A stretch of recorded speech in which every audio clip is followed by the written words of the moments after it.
All right, Wolfpack Nation. So we're going to jump right in here again to part two as we, start to break down, probably finish our conversation here about previewing or breaking down this state team, but more of actually kind of more moving into kind of our predictions for how we're going to do with ACC this year, looking at the schedule a little bit, and then also looking at the ACC overall this year.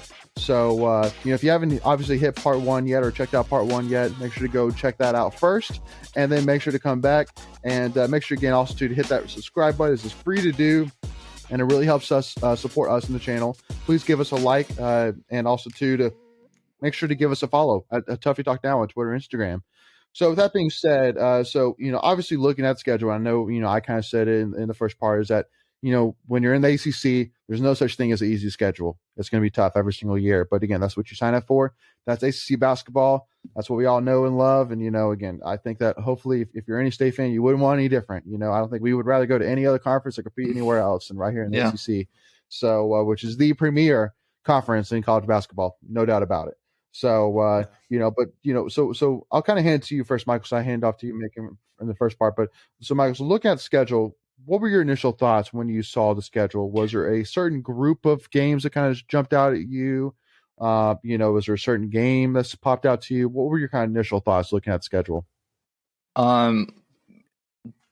Definitely we have a strong non-conference schedule this year. Yeah. I mean, out of the gate, we play Bucknell, Colgate, Central Connecticut, but then our fourth game of the season, Oklahoma State.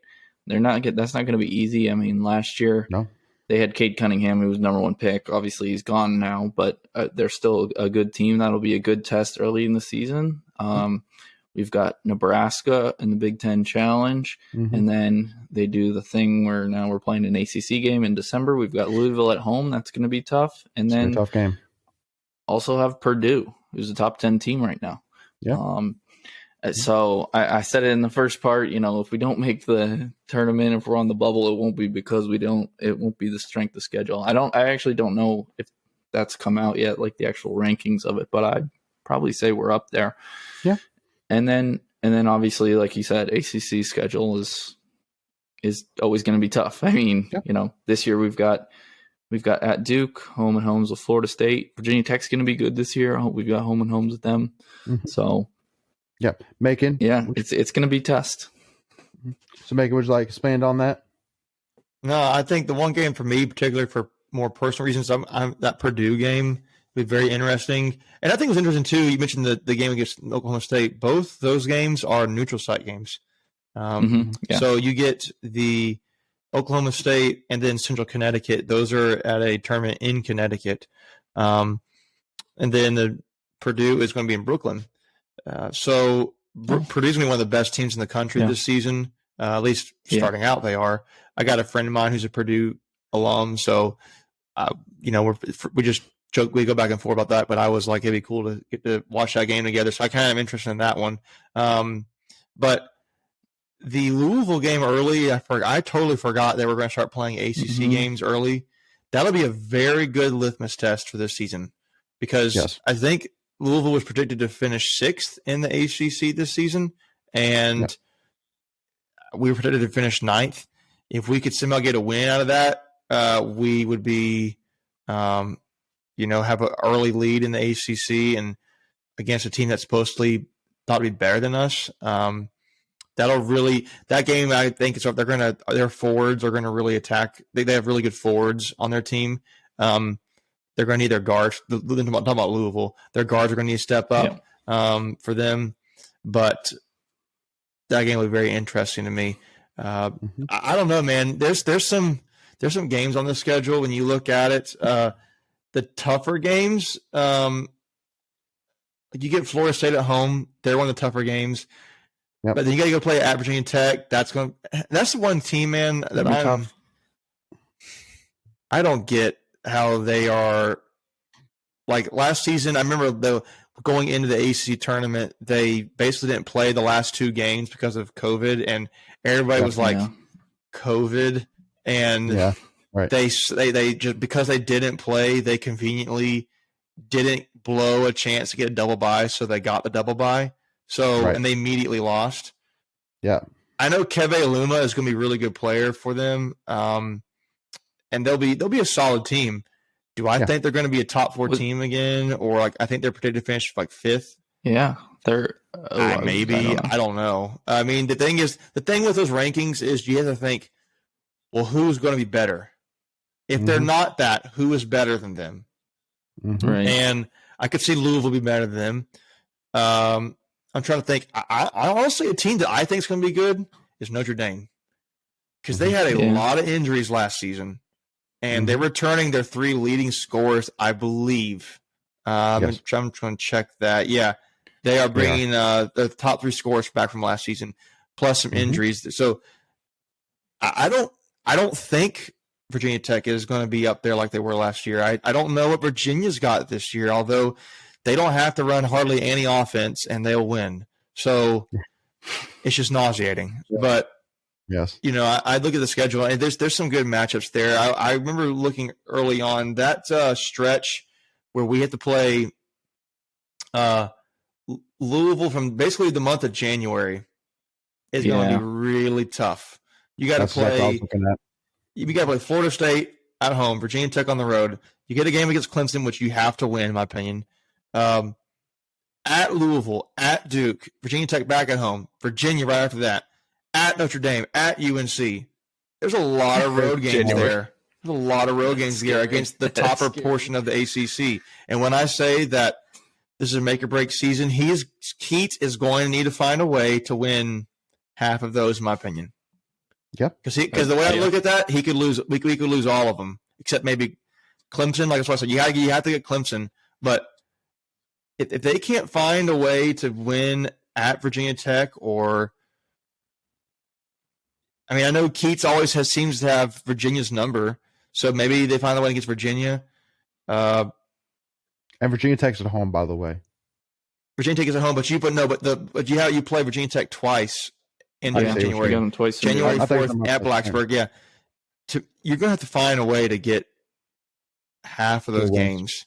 It's going to be tough. I mean, we could lose all of those games, and it's January for the state fans. Just brace yourselves. It's going to be, it might be tough.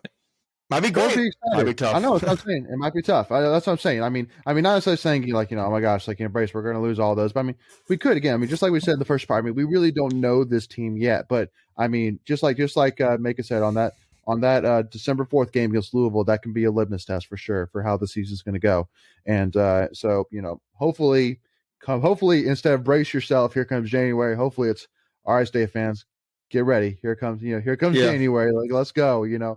Hopefully, so we definitely have the depth and the athleticism here in the squad to do it. Well, and I say this too, that Nebraska game right before that is going to could be an indicator as well, because I think the first test we're going to really have this season is Oklahoma State. Like you see in the schedule, it's game 4, I think is what it is.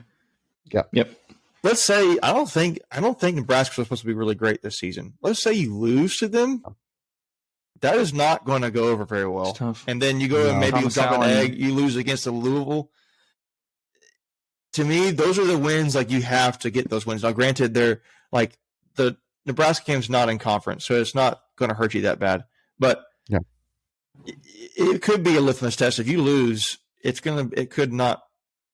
It's a Thomas Allen revenge game. It is. Yeah. Bobby Lutz went to Nebraska. Oh, yeah. I forgot about that. That's true, Bobby. He's not there anymore. But he was there. Oh, okay. I think. Yeah. Okay. A lot of connections. Yeah. Before we continue, I want to take a quick second to tell you about our sponsor, Flatlands Jessup Insurance Group, that has your whole world covered, with agents in 5 offices throughout eastern North Carolina to help you decide how much coverage you need, offering policies for home and auto, recreational vehicles, commercial, crop, health, life, and employee benefits. They are able to combine options to find a comprehensive solution that works for you. Flatlands Jessup protects the things you love so you can spend less time worrying and more time enjoying them. Find them on Facebook and Instagram at Flatlands Jessup. You can also visit their webpage at www.flatlandsjessup.com. So please make sure to go and check them out. Connections. Yeah.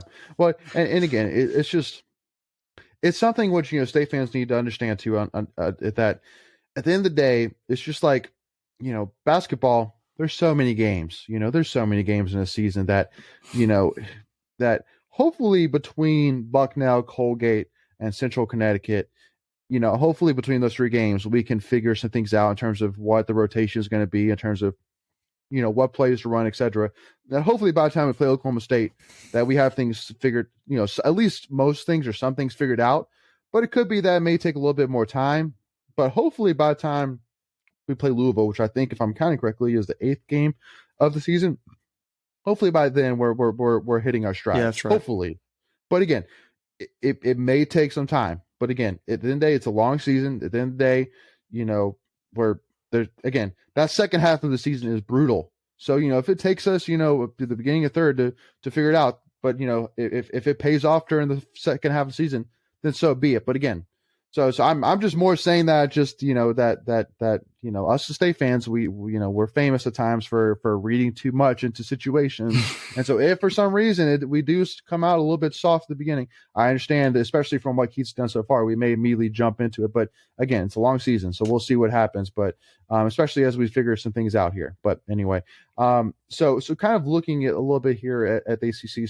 So looking at what they predicted in terms of the rankings for each team in the ACC, was there a certain so maybe Mike, I'll kind of hand it to you. Who's the team that maybe you would put higher, and who is the team that you would put lower? Oh, higher for me, I think it's me. And make it actually, before you do that, why don't you, for those who haven't seen it, or for those who are listening, give us the order. So who do they have last? Who do they have first? Go through the order. Okay. I think this list, correct me if I'm wrong. I think it is, I'm pulling up here, make sure I got it straight again. It is Duke, Florida State, UNC, Virginia Tech, Louisville, Syracuse, Notre Dame, NC State, and for reference, they have NC State at 9th. Mm-hmm. And then Georgia Tech, Clemson, Miami, Wake Forest, Pitt, Boston College. And again, Duke was voted to be first, with Florida State behind them, but Duke is the overwhelming. They got 47 votes to get first place. Then for preseason All-ACC first team, you've got Buddy Boeheim from Syracuse, Kevin Aluma, Virginia Tech, a freshman. He's probably one and done. Not probably, he is. Paulo Banchero for Duke, and Armando Bacot from UNC, and Isaiah Wong, the point guard from Miami, who ripped NC State apart last season. So, and just for everybody else's record, there are no players on NC State's roster on the first, north, and second teams. And obviously there's none for player of the year or freshman. Actually, to the back, there is one for freshman of the year. Terquavian Smith got 3 votes for freshman of the year, but Paulo Banchero for Duke got overwhelmingly the votes there. He had 64 votes. The next highest was Trevor Keels at Duke. He got 5 votes, and then Terquavian Smith at 3 votes. So go ahead, Megan. My thoughts are who I think should be higher. I said earlier, it's Notre Dame. I think they're going to be 6 or so. When you tell me they have leaders, senior upperclassmen, returning 3 leading scorers, and they're getting they're back healthy again, I think they're going to be good. I think they're going to be really good. And I don't know they're going to be like defensively, but I know offensively they're going to be able to score. So that's my team. I think they should be higher. Okay. And then Michael, I'll let you kind of say who is the team that you would say should be higher. I think Syracuse. Buddy Boeheim. I think he's going to be. I think he could be player of the year, honestly, this year. I mean, the way he ended last season in the ACC tournament, and he was on fire. I think he continues that. I think they could be a little higher. Yep. And lower, I don't know. I mean, maybe Virginia Tech. I know they've got Aluma. I didn't even answer the lower one. I would kind of go with Virginia Tech. I would even maybe say Virginia, but Aluma, I don't remember hearing his name at all last year. Maybe it's just I wasn't in. He was a player. He was a player. Yeah, but Well, did we play them last year though? I think we did. I don't even think we. I don't know if we had 2 matches again. I can't remember the schedule was last year. Yeah, but I think we played them. One. Yeah, Well, but I don't know, at 5, that I was surprised to see him at 5. Well, but one thing though, which from originally kind of looking at the rankings, one thing that stood out to me, which I thought was exciting, from a fan of the ACC, is that there were 6 different teams that got first place votes this between the rankings. Which that's a good point. I mean, it's exciting thing is it shows that the ACC is going to be competitive this year, and especially with Duke, because I mean with Duke, with Duke that with Coach K. Basically, this being his, his final farewell. Old quick. That oh my gosh! I mean, like, imagine Cameron Indoor Stadium, as tough as it is, doubling probably. I mean, it is going to be insane. Oh, ticket prices are going to be. I think. Did you hear Kevin? Did you hear what Krzyzewski said that 4 of his tickets to his UNC game was $1 million? Now, we talked about it last time, right? Yeah, and now the one thing which I will add to that is, again, that was actually a fundraiser for the Jimmy V Foundation. So basically they sold 4 tickets to the Carolina game at Duke for $1 million, 4 of them. Which is nuts. Nuts. But also too, again, want to give a huge thanks to Coach K. That's awesome. And definitely. I'm going to look at what the NC State versus Duke basketball ticket price is going to be. But in the meantime, the point that I was trying to make is, again, that at the end of the day, that the fan support and the environment in there is going to be insane, because there's nothing that Duke fans want more than to send Coach K out with ACC and national title. And there's nothing they want more. Simple Coach K retirement tour. Yes, it's going to be a real deal. It's going to get old. It's going to get old quick, I think. Yeah, but it is a real deal. But yes, I agree. I mean, it's kind of like, yes, I agree with you on that. But yeah, I mean, I would definitely agree with the. My God, I just saw it. You know what it is? What is that? NC State at Duke. The starting ticket price on StubHub is $1,050. $1,050. I believe it. The starting price. Again. And I guess, see, here's the thing too, is, I mean, again, it's like, I'm not surprised about it one bit. Let's go look at the UNC Duke ticket price now. Oh gosh. Go ahead. Okay. No. All right, we're gonna add in. This is a preview of the basketball season and how crazy expensive our Duke tickets get. Yeah. Oh my gosh. I'm just gonna scroll down until I see the biggest number I can find on though. Oh my gosh. Do you know how much it is? Holy crap. It is $5,500 is the starting price at Duke. Wow. I'm actually surprised it's not higher. The starting price is $5,500. So basically all of Duke's former basketball players will go and attend the game, and all of UNC's former and that'll be who's in the stands. Because no one can afford that. Well, that's what I'm saying is, I mean, guys like Kyrie Irving, Jason Tatum, they're going to be there. Yeah. They're not going to Carlos Boozer, Christian Laettner, I mean, Zion Williamson. But the thing is, for them, they're going to be playing in the season, so you probably have the older guys are on the bye week. Well, yeah. You'll have some guys who are off that'll fly in for the game. But anyway, so this is so. But jumping back into kind of topic here, so so kind of looking at I think, Macon, you kind of mentioned earlier that you kind of said that where they have state ranked as 9th right now is fair.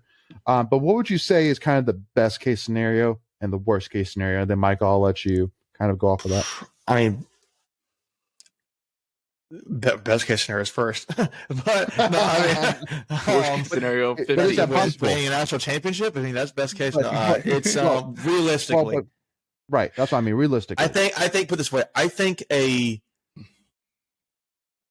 have the mark on the season as being like this was a good season. It was a good season. I think if you finish in the top 6 of the ACC, because then you're saying you're competing with Louisville, Virginia Tech, which I think Virginia Tech should be a little lower than what they are.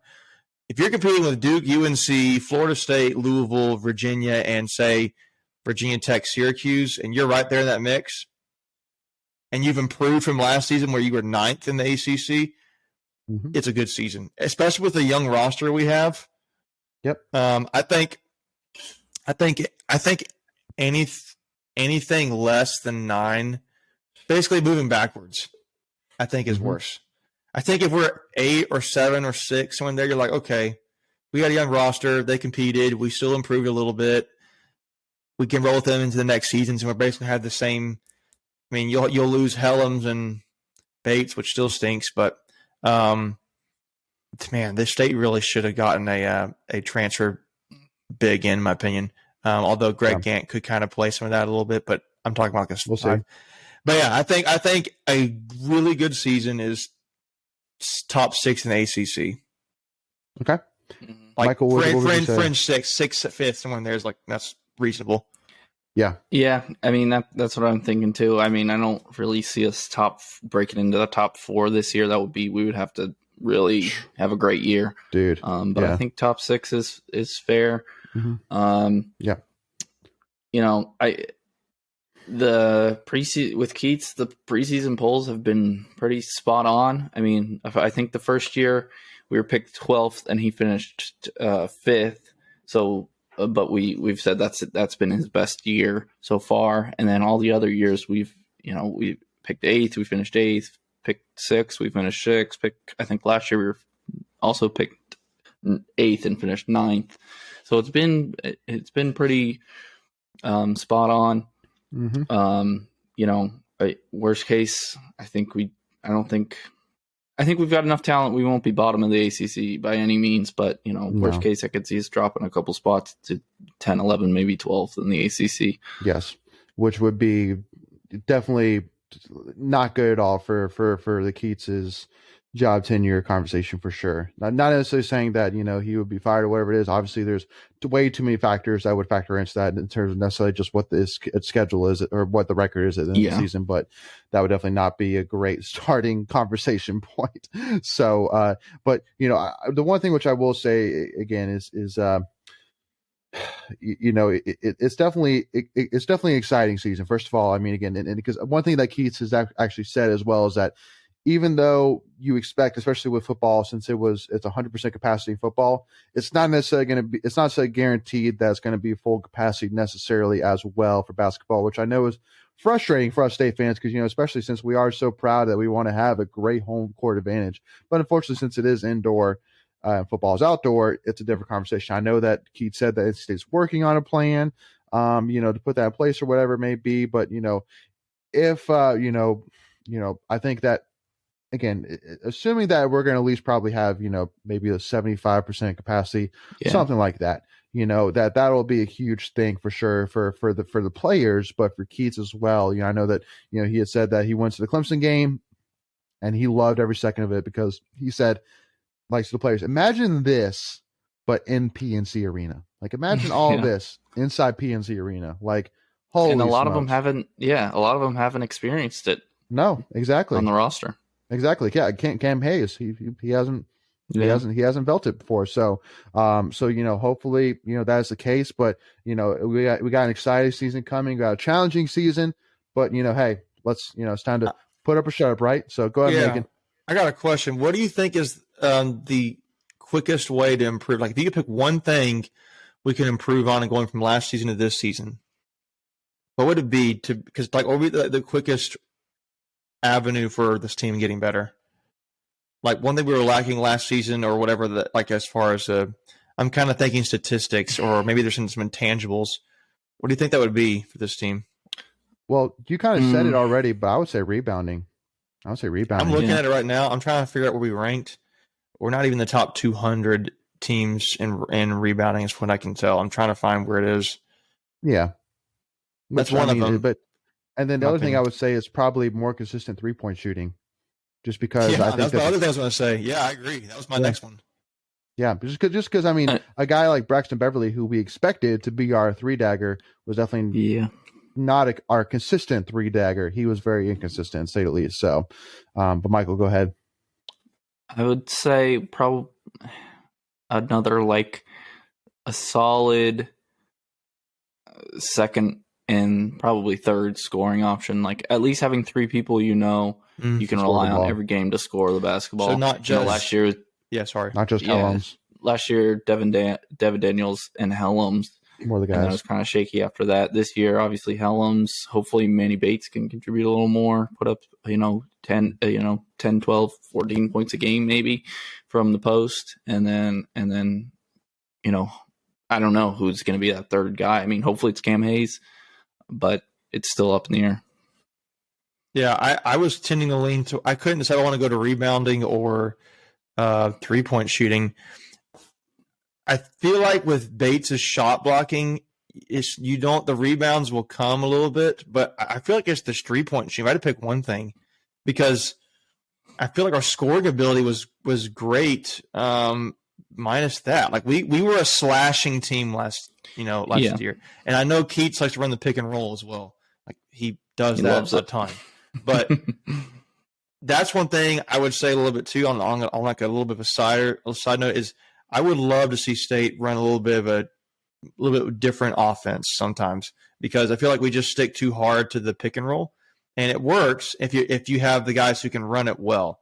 And I mean, maybe we can get better at it. I feel like we're going to improve, but I think the main two things, like you mentioned, were 3-point shooting and rebounding, and I'm still looking here to figure out where we ranked in rebounding. And the fact that I can't find it right now is so, Bobek, I think we'll just kind of leave it at that. The fact that you can't find it is the telltale all, just like you were saying. Yeah. So we'll just leave it at that. But thank you all so much again for tuning in. Please make sure, again, if you haven't already, make sure to hit that subscribe button. It really helps support us in the channel. Please give this video a like and also give us a follow at Tuffy Talk Now on Twitter, Instagram. But again, I think we got a very exciting, very hopefully optimistic season coming up for men's basketball and Coach Keats here. And I think we're all super excited to get back in PNC Arena and support these guys.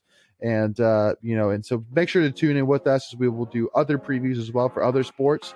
And thank you all so much again for your support. And as always, go Pack, y'all.